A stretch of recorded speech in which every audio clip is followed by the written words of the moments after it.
नमस्ते। आज हम बात कर रहे हैं हाल ही में जून 2025 में जो इजराइल ईरान संघर्ष भड़का है उस पर हमारे पास कई अलग अलग स्रोतों से जानकारी आई है। जी। और कोशिश यही है कि इन सभी जानकारियों को मिलाकर एक साफ तस्वीर बनाई जाए बिल्कुल। कि हुआ क्या असल में, असर क्या पड़ रहा है और आगे क्या हो सकता है। बिल्कुल। तो चलिए शुरू करते हैं। 13 जून को इजराइल ने एक ऑपरेशन लॉन्च किया, ऑपरेशन राइजिंग लायन। हाँ, ये एक बड़ा काफी प्लान्ड हमला था ईरान के 100 से ज्यादा ठिकानों पर। कौन कौन से ठिकाने थे निशाने पर? नतांज, तेहरान के पास परमाणु स्थल, फिर मिसाइल स्टोरेज की जगह और खास तौर पर IRGC यानी ईरानियन रेवोल्यूशनरी गार्ड कॉर्प्स के जो सीनियर अधिकारी हैं वो। अच्छा। और कुछ रिपोर्ट्स तो ये भी कह रही हैं कि मोसाद ने, इजरायली एजेंसी ने ईरान के अंदर ड्रोन से भी कुछ तोड़फोड़ की। ओके। इजराइल ने इसमें अपने F-35 इस्तेमाल किया। हाँ, और जाहिर है उनकी खुफिया जानकारी भी काफी तगड़ी थी। तो हवा में तो एक तरह से उन्होंने बढ़त बना ली। लेकिन एक बात दिलचस्प है, सुनने में आया कि फोर्डो जैसे जो बहुत गहरे अंडरग्राउंड बंकर हैं, हाँ, वो सुरक्षित रहे, ज्यादा नुकसान नहीं हुआ उन्हें। तो इसका क्या मतलब निकालें? सिर्फ हवा से काम नहीं चलेगा।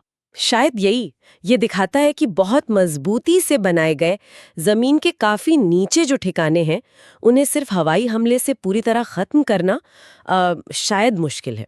ईरान ने भी जवाब दिया, फिर इजराइल पर ड्रोन और मिसाइलें दागी। हाँ, लेकिन इजरायली डिफेंस सिस्टम जैसे आयरन डोम वगैरह उन्होंने काफी रोक लिए। बिल्कुल, ज्यादातर रोक लिए गए, पर फिर भी कुछ हमले तो हुए और सिविलियन कैजुअलिटीज भी हुई इजराइल में। सही।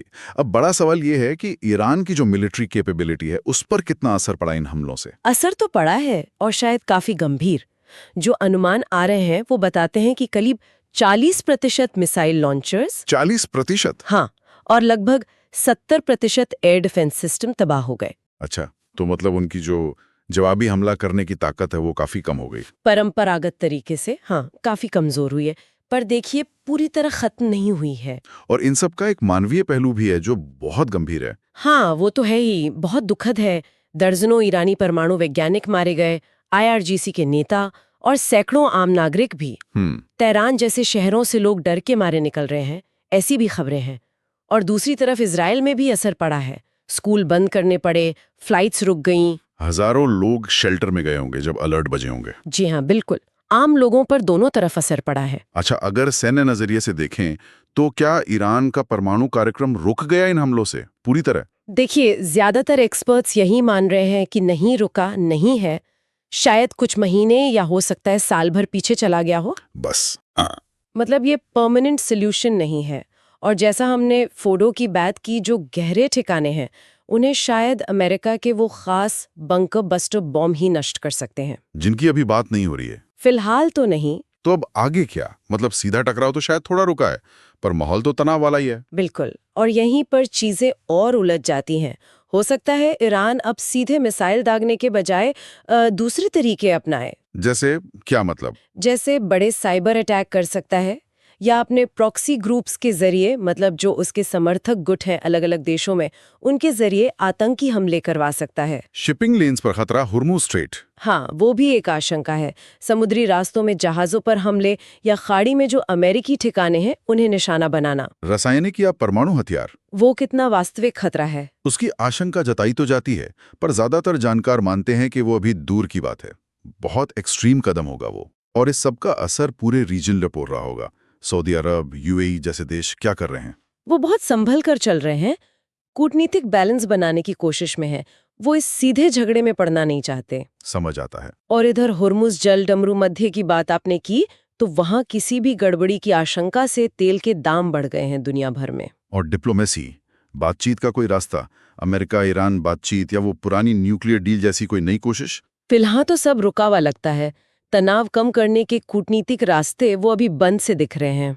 तो कुल मिलाकर ये एक अजीब सी, खतरनाक सी स्थिति बन गई है, एक तरह का डेडलॉक। हाँ, कह सकते हैं। इजराइल ने हवा में तो कंट्रोल दिखाया, ईरान की मिसाइल क्षमता को नुकसान भी पहुंचाया, लेकिन ईरान अभी भी पलटवार कर सकता है, भले ही अलग तरीकों से। तो जो एक तेज इजरायली हमले से शुरू हुआ था वो अब एक अनिश्चित खतरनाक मोड़ पर है। सही कहा। कोई भी पक्ष पूरी तरह हारा नहीं है, लेकिन तनाव बढ़ने का, एस्केलेशन का खतरा बहुत ज्यादा है। इससे जो मुख्य बातें निकल कर आ रही हैं वो ये है कि शायद अमेरिका की सीधी मदद के बिना इजराइल की कामयाबी की एक सीमा है। जी। और ईरान भले ही कमजोर हुआ हो, पर खतरा तो बना ही हुआ है। और एक बड़े क्षेत्र युद्ध का जोखिम वो वाकई में है, जिसका सबसे ज्यादा असर आम लोगों पर, खासकर ईरान के अंदर। बिल्कुल।